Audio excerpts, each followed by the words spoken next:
Samoa Joe was born in Orange County, California, and grew up in showbiz. His family ran a dance troupe, and at the age of 5, the Samoan Submission Machine was already performing, making his stage debut at the 1984 Summer Olympics.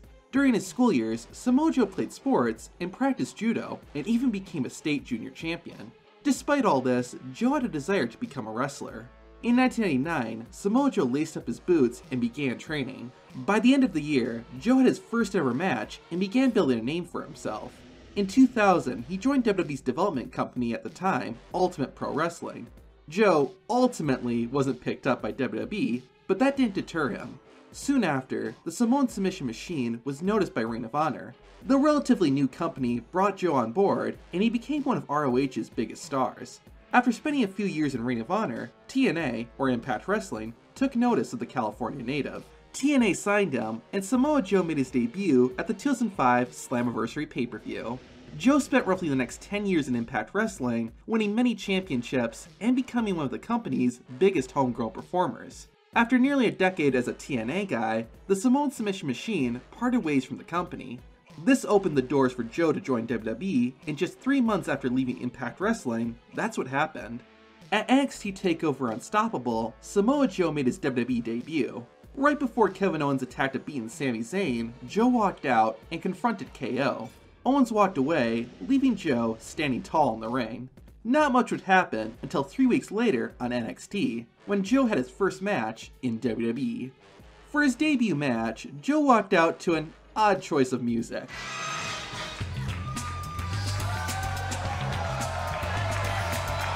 Weird entrance theme aside, the Samoan Submission Machine stepped into the ring and took on a pre-revival Scott Dawson. Despite this being his WWE debut, Joe looked confident in the ring and quickly took control of his opponent. Joe hit the first offensive move of the match by nailing Scott Dawson with his shoulder. The 15-year veteran remained calm until Dawson smacked him in the face with a punch. The future AEW wrestler continued targeting Joe's head, but made a costly mistake when he tried to suplex the 282-pound man. Scott managed to throw one more punch before Samoa Joe shut him down. Joe became fired up and landed a series of fast strikes on his opponent. The Destroyer performed his signature slam and kick in the corner, followed by the Uranagi on the opposite side. Now that Scott Dawson was sufficiently incapacitated, Samoa Joe picked up Dawson's body and finished the match with the Muscle Buster. Afterward, Joe called out Kevin Owens, who was on commentary. Owens denied Samoa Joe's request to get into the ring, but NXT General Manager William Regal had a different idea. The Englishman set up a match between the two for next week's episode of NXT. We'll see where that went, but as for Samoa Joe's first WWE match, it was fine.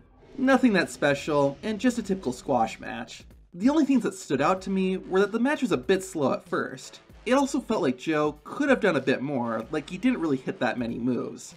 However, the match did its job, and I like that immediately afterwards, Samoa Joe's storyline with Kevin Owens continued.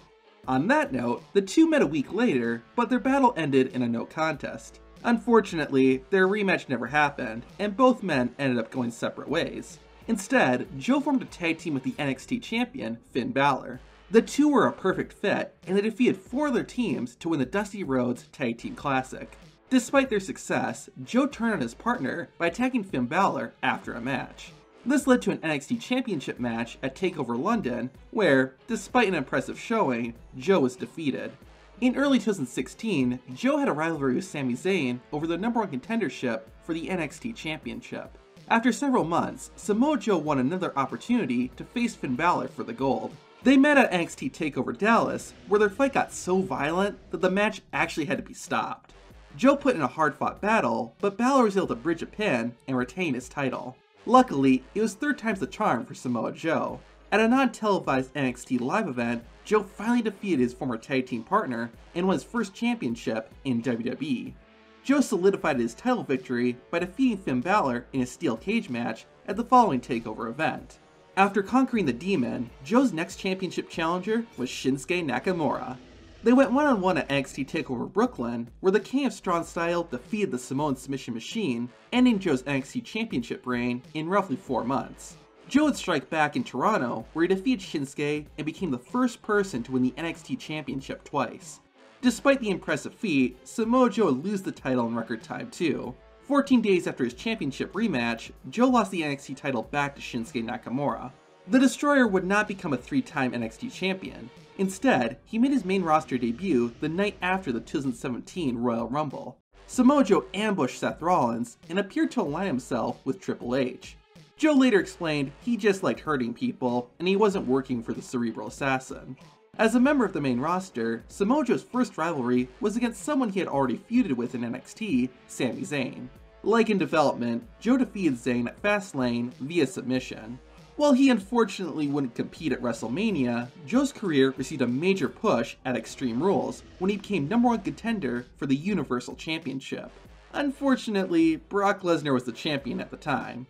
The Beast was too much for the Destroyer, and Lesnar defeated Joe at Great Balls of Fire. The Samoan Submission Machine received another opportunity at Lesnar's title at SummerSlam. In a Fatal 4-Way match, Joe joined Roman Reigns and Braun Strowman as all three attempted to dethrone the Beast Incarnate. Unfortunately, all of them failed after Lesnar planted Roman Reigns with an F5.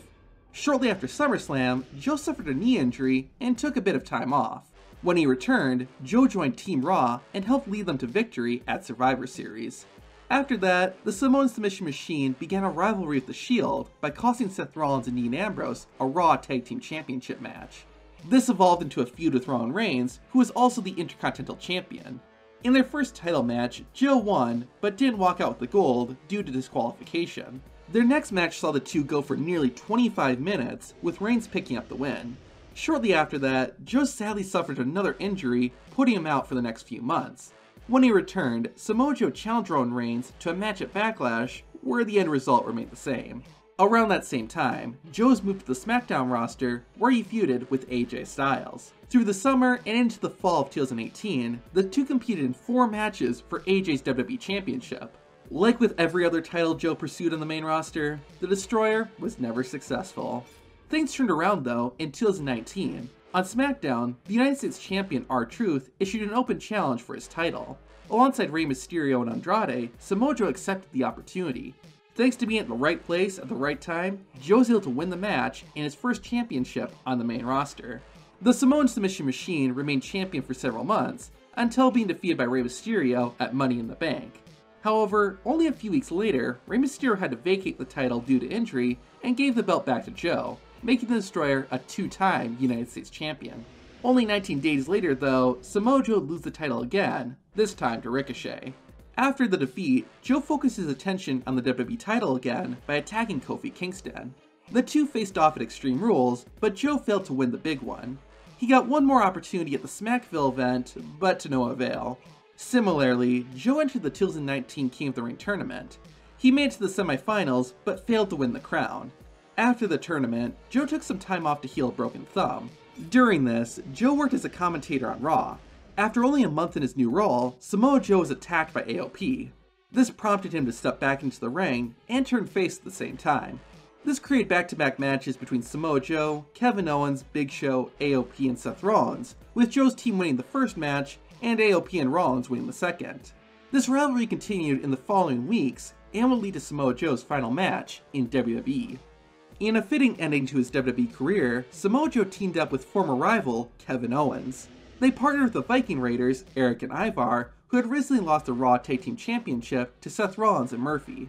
The 4 men took on the Monday Night Messiah and his disciple, as well as Akam and Razor of AOP. Before the match started, Rollins attempted to say a few words. Joe and his team had other ideas and a brawl broke out, with Samoa Joe going after Akam.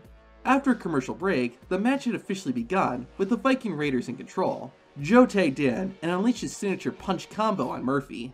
Samoa Joe followed up with another trademark of his, the running slam and kick in the corner. The Destroyer soon tagged out and gave Kevin Owens a shot. Joe's team remained in control until Akam tagged in and planted Eric. A frustrated Samoa Joe stood helplessly on the apron as he watched his partner get destroyed. The Viking Raider fought through the abuse and eventually made a tag, allowing Ivar to get back into the ring.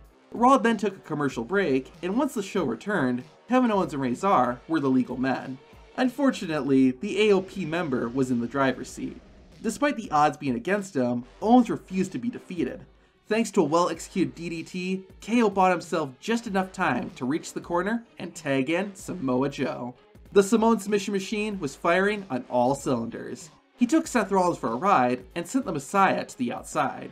Joe attempted a suicide dive, but AOP had different plans. The Viking Raiders joined in the frenzy and hit 3 massive suicide dives to the outside. Joe got the legal man back into the ring and slammed Seth Rollins with a Uranagi. Murphy broke up the pin and chaos broke out. Bodies began flying all over the ring and spilling to the outside. Samoa Joe locked in the Coquina Clutch on Seth Rollins, who made a desperate tag to Murphy. Joe successfully transitioned his hold to the Disciple, but a distraction on the outside allowed Rollins to hit the curb stomp and for Murphy to get the pinfall. Overall, a solid final match for Samoa Joe. Him tagging with Kevin Owens is cool to see, considering they were enemies when Joe had his debut. Most of the match felt like pretty standard tag team stuff, but I enjoyed the ending with everyone getting involved and it being up in the air on who is going to win. Sadly, this is where it ended for Joe. About a week after, it was revealed that Samoa Joe had suffered an injury while shooting a commercial and needed time off. He returned in April 2020, but was back to being a commentator for Raw. Joe remained in that role for an entire year, all the way up to WrestleMania 37.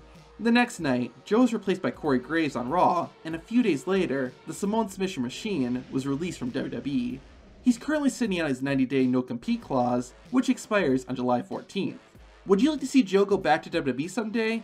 Or would you prefer to see him in another company like AEW or Impact Wrestling?